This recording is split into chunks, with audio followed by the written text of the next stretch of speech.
जय हिंद बच्चों। हम लोग क्लास 10th के बालाजी पब्लिकेशन के एक्सरसाइज 4.5 को हल कर रहे हैं। आज हम लोग इस वीडियो में क्वेश्चन नंबर 18 से हल करना शुरुआत करेंगे। इससे पहले अगर आप लोग इस चैनल पर नए हैं तो चैनल को सब्सक्राइब करें और बेल आइकन को भी प्रेस करें ताकि वीडियो की नई अपडेट आपको समय समय पर मिलती रहे। तो आइए देखते हैं क्वेश्चन नंबर 18। देखिए, कह रहा है एक समकोण त्रिभुज की समकोण बनाने वाली भुजाएं 3 इंटू एक्स प्लस 1 तथा 2x माइनस 1 सेंटीमीटर है। यदि त्रिभुज का क्षेत्रफल 30 वर्ग सेंटीमीटर है तो त्रिभुज की भुजाओं की लंबाई ज्ञात कीजिए। कह रहा कोई एक समकोण त्रिभुज है जिसकी समकोण बनाने वाली भुजाएं, मतलब जिन दो भुजाओं के बीच में समकोण बन रहा है। अगर मान लेते हैं ये समकोण है तो इसमें से कह रहा है जो दो भुजाएं हैं, एक भुजा है 3 इंटू एक्स प्लस 1 है और दूसरी वाली 2x माइनस 1 है। ठीक, और याद रखेंगे हमेशा जब भी समकोण त्रिभुज में जो समकोण बनता है वो हमेशा लंब और आधार के बीच में ही बनता है। ये कभी लंब और कर्ण या फिर आधार और कर्ण के बीच में नहीं बनता। जब भी बनेगा ये लंब और आधार के बीच में ही बनता है। ठीक, इसका मतलब इसमें फिक्स है कि इसके सामने वाला तो कर्ण है, इसमें कोई एक लंब होगा कोई एक आधार होगा। हम किसी को भी लंब और किसी को भी आधार मान सकते हैं। बात समझ में आई? और कह रहा है क्या, तो देखिए कह रहा है कि समकोण त्रिभुज की समकोण बनाने वाली भुजाएं 3 इंटू एक्स प्लस 1 तथा 2x माइनस 1 सेंटीमीटर है। यदि त्रिभुज का क्षेत्रफल 30 वर्ग सेंटीमीटर है तो त्रिभुज की भुजाओं की लंबाई ज्ञात कीजिए। यही है, यहाँ पर क्षेत्रफल दिया हुआ है, कुछ मानने की आवश्यकता है ही नहीं, सब कुछ पता है। ठीक है, किसी को भी आप लंब मान लें, किसी को आधार भी मान लेते हैं। ठीक, अगर मान ही लेते हैं कि देखिए माना लंब बराबर, ठीक, कि क्वेश्चन नंबर 18 है। अगर इसको हम लंब मान लेते हैं, यानी 3 इंटू एक्स प्लस 1 को लंब मान लें, आप चाहे इसको आधार भी मान सकते हैं, तथा आधार इसको हम मान लेते हैं 2x माइनस 1, इसका आधार है। ठीक, तो आते हैं इसके प्रश्न पे, यानी बोल क्या रहा है प्रश्नानुसार। कह रहा देखिए यदि त्रिभुज का क्षेत्रफल 30 वर्ग सेंटीमीटर हो तो यहाँ पर लिखेंगे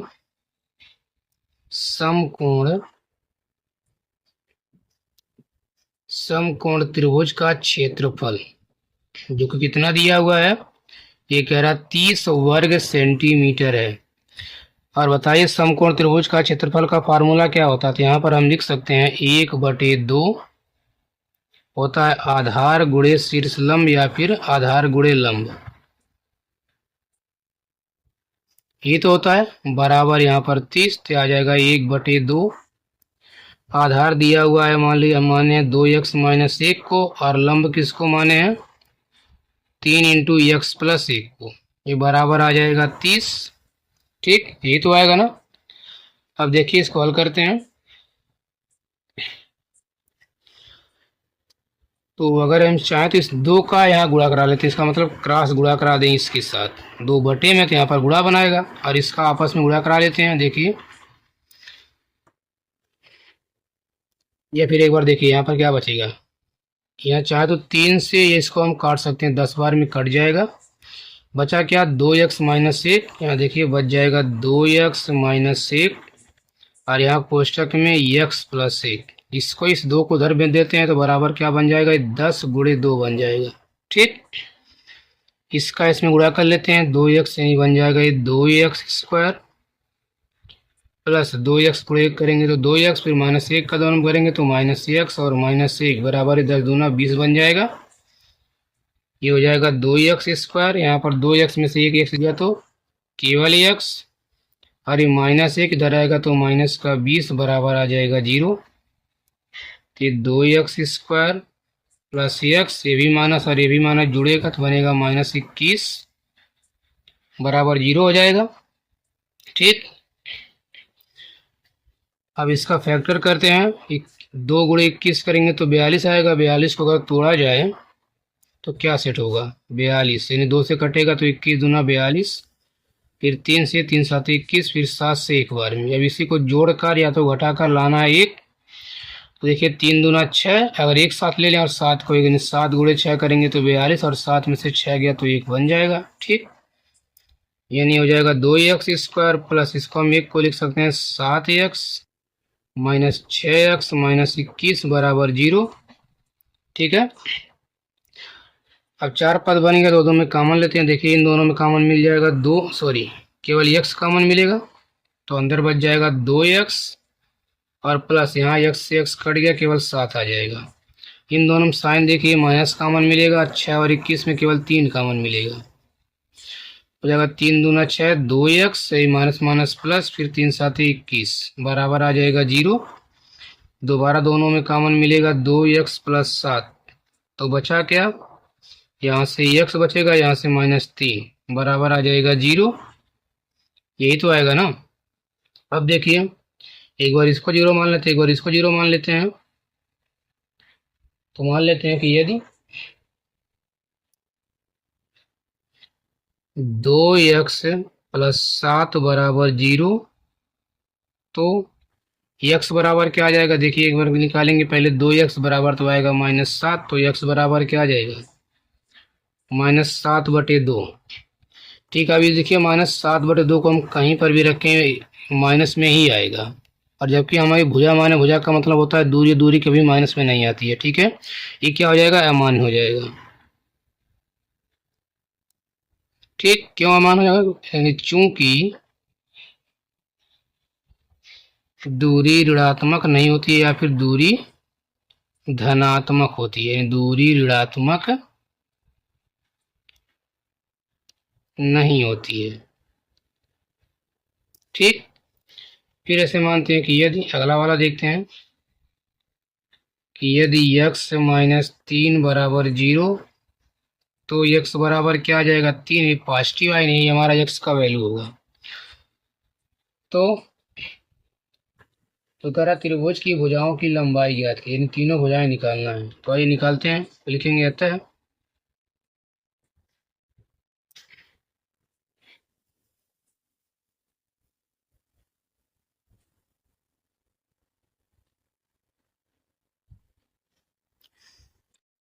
तो देखिए क्या क्या माने थे। तो पहला उसको अगर हम लंब की बात करें, फिलहाल किसी को लंब और किसी को भी आधार मान सकते हैं। अगर लंब बराबर हम बात करें तो लंब को मानी थी 3 × x+1, ये तो माना गया था ना, तो बराबर आ जाएगा 3, और यहाँ पर x के स्थान पे 3 + 1, तो बराबर देखिए 3 1 4 3 12 बन जाएगी।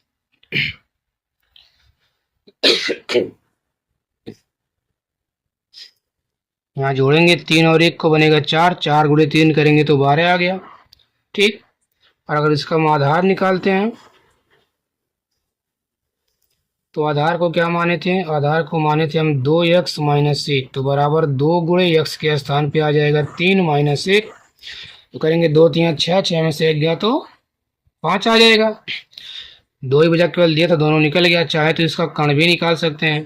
तो अगर हम कण की बात करें इसके, तो कण बराबर जानते हैं क्या होता है, रूट में आधार का स्क्वायर प्लस लंब का स्क्वायर, ये तो होता है ना।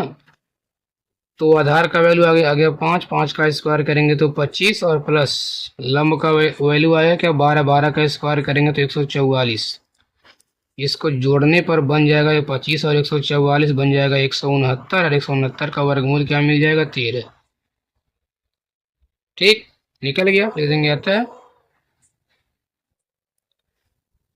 त्रिभुज की तीनों भुजाएं बराबर, त्रिभुज की तीनों भुजाएं, तो क्या क्या आ गया, एक 5 आ गया, एक 12 आ गया, एक 13 आ गया। ठीक, सब में सेंटीमीटर लिख के दिखा देंगे। ठीक है, देखिए क्वेश्चन नंबर 19 देखते हैं। 19 वाले में कह रहा है एक समकोण त्रिभुज का कर्ण 17 सेंटीमीटर है तथा अन्य दो भुजाओं का अंतर 7 सेंटीमीटर है। तो त्रिभुज की अन्य दो भुजाओं की माप ज्ञात कीजिए। सेम वैसे ही क्वेश्चन है। ठीक है, कह रहा है एक समकोण त्रिभुज का कर्ण 17 सेंटीमीटर है, तो कर्ण तो दिया हुआ है, जो त्रिभुज का कर्ण कितना दिया हुआ है, ये कह रहा है 17 सेंटीमीटर है। ठीक है, और कह रहा तथा अन्य दो भुजाओं का अंतर 7 सेंटीमीटर है। जो बाकी दो भुजा लंब और आधार बचा हुआ है, ठीक, उसमें कोई किसी को भी मान लेते हैं। अगर हम मान लेते हैं कि माना पहली भुजा अगर पहली भुजा को हम मान लेते हैं x सेंटीमीटर, ठीक, तो दूसरी भुजा क्या आ जाएगी? तो दूसरी भुजा क्या आ जाएगी? देखिए कह रहा है जो दूसरी भुजा है, कह रहा अन्य दो भुजाओं का अंतर 7 सेंटीमीटर है, यानी इन दोनों में 7 सेंटीमीटर का अंतर है। अगर पहली वाली x, दूसरी वाली या तो इससे 7 सेंटीमीटर ज़्यादा भी हो सकता है या फिर 7 सेंटीमीटर कम भी हो सकता है। तो हम अगले वाले को x+7 भी मान सकते हैं या फिर x-7 भी मान सकते हैं, दोनों सही होगा। अंतर का मतलब केवल घटाना नहीं होता हर जगह। यहाँ कह रहा कि दोनों में 7 का अंतर है, ठीक। या तो यह अगर ये x है, जैसे अगर हम इसको हम 5 माने तो अगला वाला 12 भी हो सकता है, ठीक। अगर मैं इसको 10 मानूं तो अगला वाला 17 भी मान सकते हैं, या फिर अगला वाला हम 3 भी मान सकते हैं। तो चलिए अगर इसको हम मान लेते हैं x+7 सेंटीमीटर, आप चाहें तो यहाँ पर x-7 भी मान सकते हैं, ठीक। अब क्या पता हमको, मान लेते हैं आधार पता है, लंब पता, और क्या पता है, कोण पता है। यहाँ पर लिखेंगे पाइथागोरस प्रमेय से, पाइथागोरस प्रमेय से, ठीक। तो पाइथागोरस प्रमेय में क्या होता है कण का वर्ग बराबर, तो कण है 17 बराबर क्या होता है आधार का स्क्वायर x² प्लस होता है लंब का स्क्वायर, यानी x+7 का स्क्वायर, ये तो बन जाएगा। अब देखिए, तो 17 का स्क्वायर करेंगे कितना होता है, 17 का स्क्वायर होता है 289, ये बराबर बन जाएगा x²।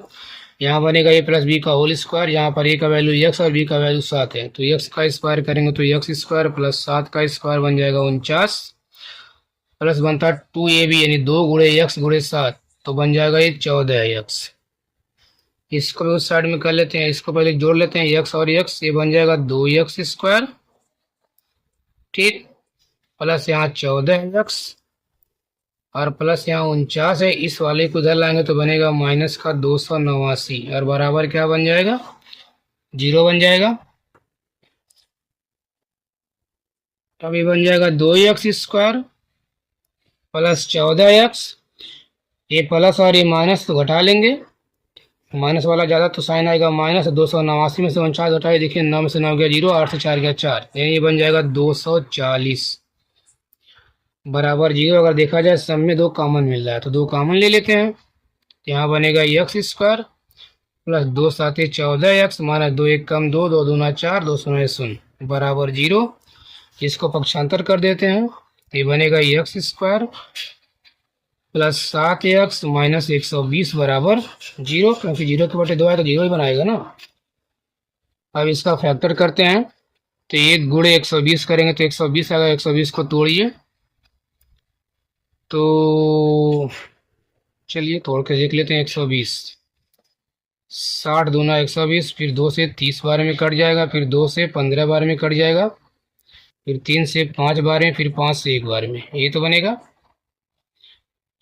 अब इन्हीं को जोड़कर या तो घटाकर 7 लाना है, वही प्लस का 7, तो देखिए 2 दूना 4 दूनी 8 कर लेते हैं, 5 या 15, 15 में से 8 गया तो क्या 7 बन जाएगा, सेट हो गया। 15 8 120, 15 में से 8 गया तो 7, यानी x² प्लस क्या बन जाएगा 15x माइनस 8x माइनस 120 बराबर 0। देखिए दोनों में कॉमन मिलेगा x, तो यहाँ बच जाएगा x प्लस 15, इन दोनों में देखिए माइनस कॉमन मिल रहा है, और 8 और 120 में मिलेगा 8, तो -8 से -8 कट गया, यहाँ पर x माइनस माइनस प्लस 8 × 8 से भाग करेंगे 120 में, तो 15 8 120, 15 बार में जाएगा, बराबर आ जाएगा 0, ठीक है।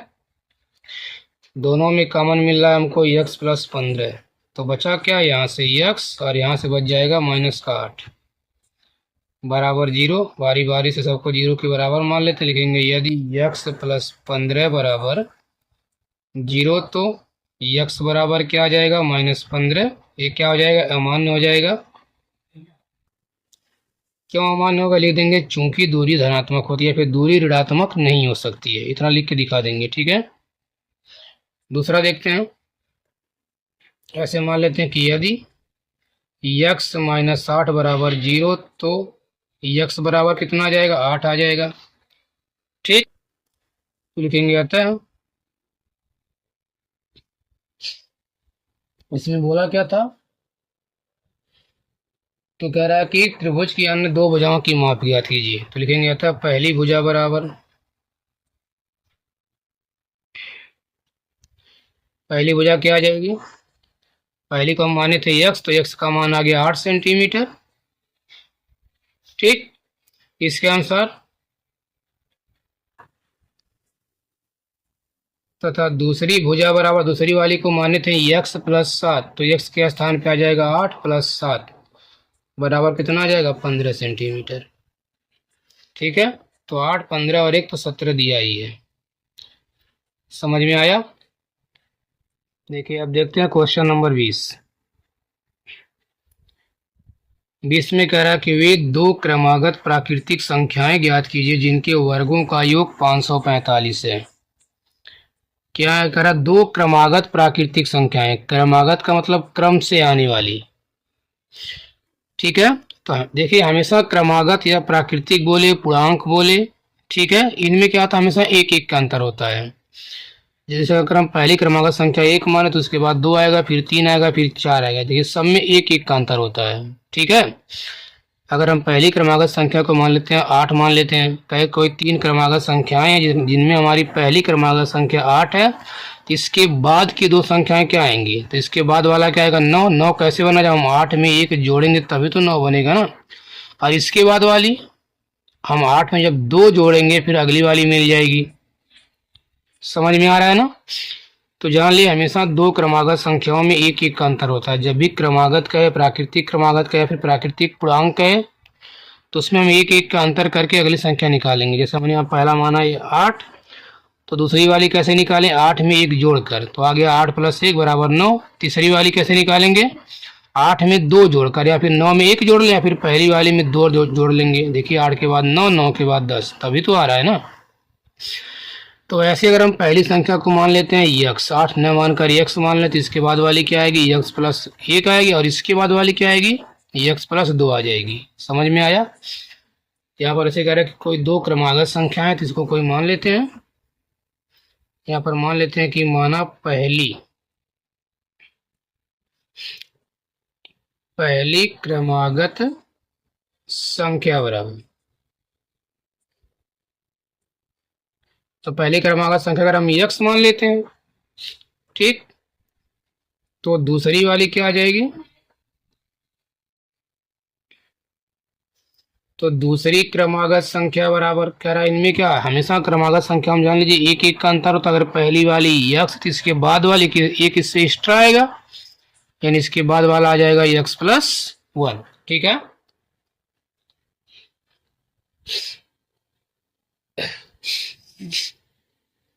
अब देखिए, तो अब क्या कह रहा है, यहाँ लिखेंगे प्रश्नानुसार।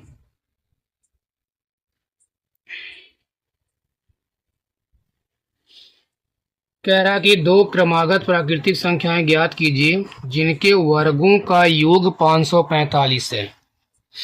क्या कह रहा है, इनके वर्गों का योग, यानी पहली संख्या क्या है, x है, तो x का वर्ग करेंगे तो x स्क्वायर बनेगा। दूसरी क्या है, x प्लस 1, इसका स्क्वायर कर लेते हैं। कह रहा कि दोनों के वर्गों का योग, हमने वर्ग किया और जोड़ लिया, योग का मतलब जोड़ित होता है ना, बराबर दोनों को जोड़ने पर कितना आना चाहिए। कह रहा है इनके वर्गों का योग 545 है। ठीक है, अब देखिए, अब इसको अगर हम हल करते हैं तो बन जाएगा x स्क्वायर प्लस, इसको अगर a माने इसको b, तो a प्लस बी का होल स्क्वायर बनेगा, तो बराबर बन जाएगा x स्क्वायर प्लस 1 का स्क्वायर करेंगे 1, और प्लस 2 ये भी बनता है, बन जाएगा 2x बराबर ये आ जाएगा 545। यही तो आएगा। इसको अगर ऐड करते हैं तो ये बन जाएगा 2x स्क्वायर प्लस, इस वाले पहले x को लिख लेते हैं 2x, और यहाँ देखिए प्लस का एक इधर आएगा तो माइनस 545, यानी माइनस 545 में से ये घटाएंगे क्या आ जाएगा, माइनस का 544 बराबर आ जाएगा 0। अगर देखा जाए सब में 2 कॉमन दिख रहा है तो 2 कॉमन ले लेते हैं। ठीक है, तो यह लिख सकते हैं, या अगर हम डायरेक्टली 2 से सब में भाग कर देते हैं तो ये बन जाएगा x square plus x minus, यहाँ देखिए 2 दूना 4, 2 सात 14, 2 दूना 4 बराबर आ जाएगा 0। अब इसका फैक्टर करते हैं, तो सबसे बड़ा पावर एक्स स्क्वायर, इसका गुणांक आएगा एक, एक गुणे 272 करेंगे 272 ही आएगा। अब इसका फैक्टर कर लेते हैं। देखिए अगर हम 272 को तोड़ते हैं तो 2 से 2 एक कम 2, 2 3 6, 2 छक 12, ये तो आएगा ना। फिर 2 से काट सकते हैं, 2 छक 12, 2 छक 12, 2 छक 12, फिर 2 3 6, उसके बाद 3 से 11 बार में कट जाएगा, फिर 11 से एक बार में, यही आया।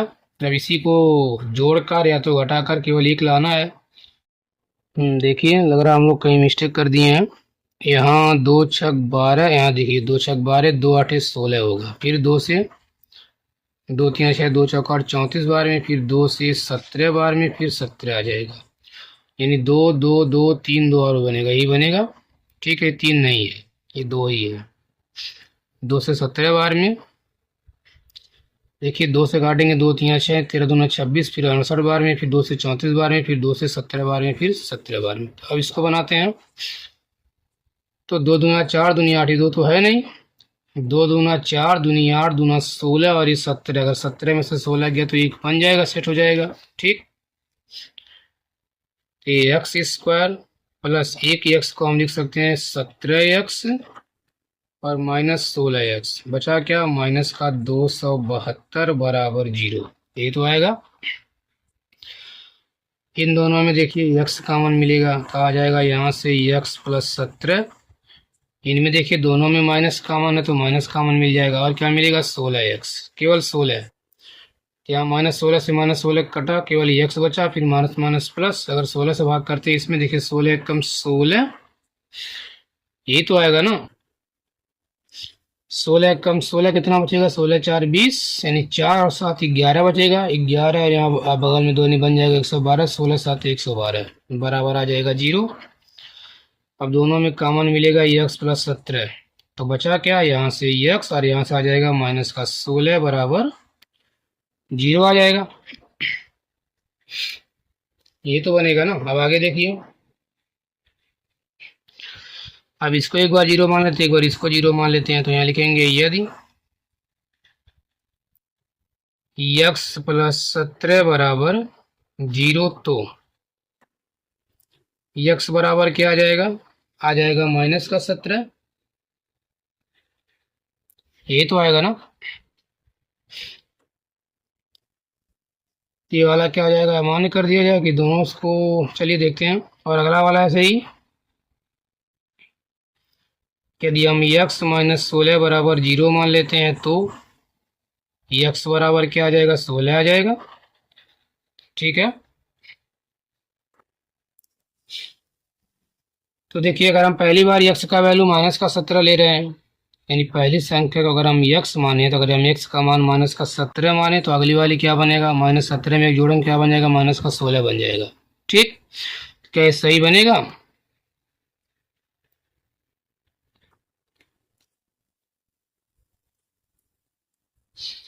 देखिए इस पे सेट नहीं हो पाएगा, इसलिए क्या कर देंगे, इसको हम अमान्य कर देंगे, क्योंकि यहाँ पर हम धनात्मक ही ले सकते हैं। ठीक है, तो क्या x का वैल्यू क्या आ जाएगा, 16 आ जाएगा। तो यहाँ लिखेंगे अतः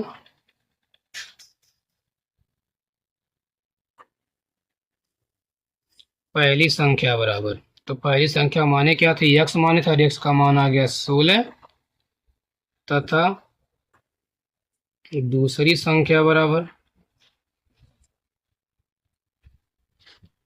कौन सी, दूसरी संख्या, तो दूसरी संख्या को माने थे x प्लस 1, यानी x का वैल्यू तो आ गया 16 प्लस 1 बराबर क्या आ जाएगा, 17 आ जाएगा।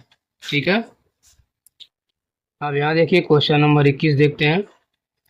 21 में कह रहा है तीन क्रमागत प्राकृतिक संख्याओं के वर्गों का योग 149 है, तो संख्याएं ज्ञात कीजिए। यहाँ पर तीन क्रमागत प्राकृतिक संख्याएं मानना है, तो मान लेते हैं कि, अगर हम मान लेते हैं कि माना पहली क्रमागत प्राकृतिक संख्या, माना पहली क्रमागत प्राकृतिक संख्या, पहली क्रमागत प्राकृतिक संख्या, इसको अगर हम x मान लेते हैं, ठीक, तो इसके अनुसार दूसरी क्या आ जाएगी, लिखेंगे दूसरी क्रमागत प्राकृतिक संख्या बराबर, तो जानते हैं ना हमेशा प्राकृतिक संख्याओं में एक एक का अंतर होता है, नहीं अगली वाली क्या आएगी, इससे एक प्लस आएगी तो आ जाएगा x प्लस एक। इसी प्रकार तथा मान लेंगे कि तीसरी क्रमागत प्राकृतिक संख्या, तो अगली वाली क्या आएगी, इससे एक ज्यादा आएगी, तो अगर हम एक में एक और जोड़ देंगे क्या बन जाएगा, x प्लस दो बन जाएगा। यानी अगर जब भी प्राकृतिक संख्या मानना तो हमेशा एक एक के अंतर पे मानते हैं। पहला मान लेंगे x, दूसरा वाला x प्लस एक, तीसरा वाला x प्लस दो, इसके बाद वाला x प्लस तीन, इसके बाद वाला x प्लस चार, ऐसे हम मानते रहते हैं। ठीक, अब देखिए अब हमारे प्रश्न में क्या बोल रहा है, कह रहा तीन क्रमागत प्राकृतिक संख्याओं के वर्गों का योग, कह रहा अगर इन तीनों का हम वर्ग करें और तीनों को जोड़ लें तो आना चाहिए 149। तो आइए देखते हैं, तो यहाँ लिखेंगे प्रश्नानुसार, यानी प्रश्न में बोल क्या रहा है, कह रहा कि तीनों का स्क्वायर करना फिर जोड़ लेना है। तो पहले का स्क्वायर करेंगे तो एक्स स्क्वायर प्लस दूसरा है एक्स प्लस वन इसका स्क्वायर और प्लस तीसरा क्या है एक्स प्लस दो इसका स्क्वायर। ठीक, कह रहा कि तीनों के वर्गों का योग, तो योग का मतलब जोड़ कितना आना चाहिए, वर्गों का योग 149 है। तो आइए हल करते हैं। देखिए ये तो एक्स स्क्वायर पड़ा रहेगा, यहाँ इसको ए माने इसको बी माने तो बनेगा ए प्लस बी का होल स्क्वायर, जहाँ पर ए का स्थानांतरित पहले प्लस दूसरे का स्क्वायर करेंगे तो पहला एक्स का स्क्वायर प्लस एक का स्क्वायर एक प्लस टू ए बी, यानी दो गुणे एक्स गुणे एक करेंगे तो बन जाएगा 2x।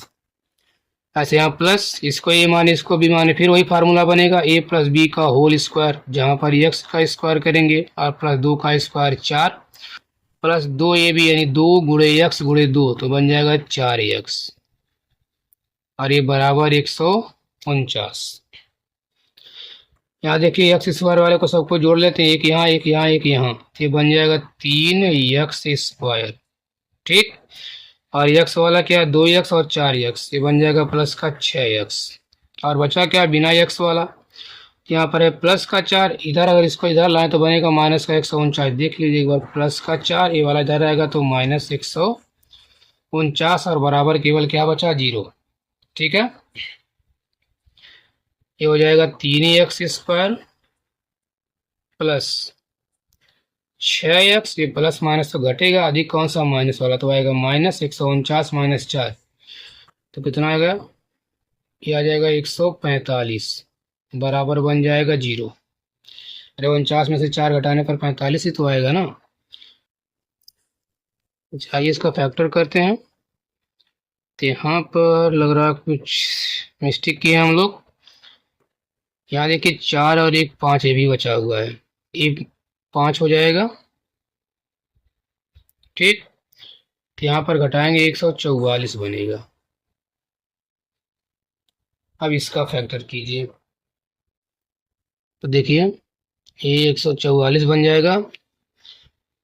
अब इसका फैक्टर करते हैं तो करेंगे 3 गुणे 144, इसका इसमें गुणा करके उसको तोड़कर बनाएंगे, सेट करके देख लीजिएगा ये बन जाएगा। अगर देखा जाए तो 24 माइनस 60, 24 माइनस 18 करने पर 16 6 बन जाएगा। ठीक, ये बन जाएगा 3x स्क्वायर प्लस 6x को हम लिख सकते हैं 24x माइनस 18x और बचेगा माइनस का 144 बराबर 0। ये कैसे आया आप सभी लोग जान गए, तोड़ना जानते हैं, तोड़ लेंगे। ठीक है, अब यहाँ देखिए 3 और 24 में कॉमन मिल जाएगा 3 और यहाँ पर x, तो यहाँ बचा x प्लस 3 8 24, इन दोनों में देखिए माइनस कॉमन मिलेगा और क्या मिल जाएगा 18 भी कॉमन मिल जाएगा, तो माइनस 18 से माइनस 18 कट गया, केवल यहाँ बचा x, ये माइनस माइनस प्लस 18 से भाग करेंगे 144 में तो 18 8 144 बराबर आ जाएगा 0। तो यहाँ दोबारा कॉमन मिलेगा x प्लस 60 और फिर यहाँ क्या बचेगा 3x माइनस 18 बराबर क्या हो जाएगा 0। अब बारी बारी से मानते हैं, लिखेंगे यदि x प्लस 60 बराबर 0 तो x बराबर क्या आ जाएगा माइनस का 8, ये क्या आ जाएगा अमान। क्यों, क्योंकि प्राकृतिक संख्या धनात्मक होती है, ऋणात्मक नहीं होती है। ठीक है, हम प्राकृतिक लिए हैं तो क्या हो जाएगा अमान हो जाएगा। अगला वाला यदि मानते हैं 3x माइनस 18 बराबर 0 तो तो x बराबर क्या आ जाएगा, देखिए अगर हम यहाँ पर लिखते हैं चाहे तो एक बार 3x बराबर केवल 18 को पक्षांतर करेंगे तो क्या बनेगा 18। तो x बराबर 3×18 यानी x का वैल्यू आ गया 6। तो लिखेंगे अतः संख्याएं बराबर या फिर पहली संख्या बराबर, तो पहली संख्या क्या माने थे x माने थे, x का मान आ गया 6। ठीक, तथा दूसरी संख्या क्या आ जाएगी, दूसरी संख्या एक इससे ज्यादा आएगी क्योंकि क्रमागत में 7 आ जाएगा। और तीसरी संख्या क्या आ जाएगी, 7 से ज्यादा 8 आ जाएगा। तो तीनों संख्याएं 6, 7, 8 बन जाएंगी। ठीक है।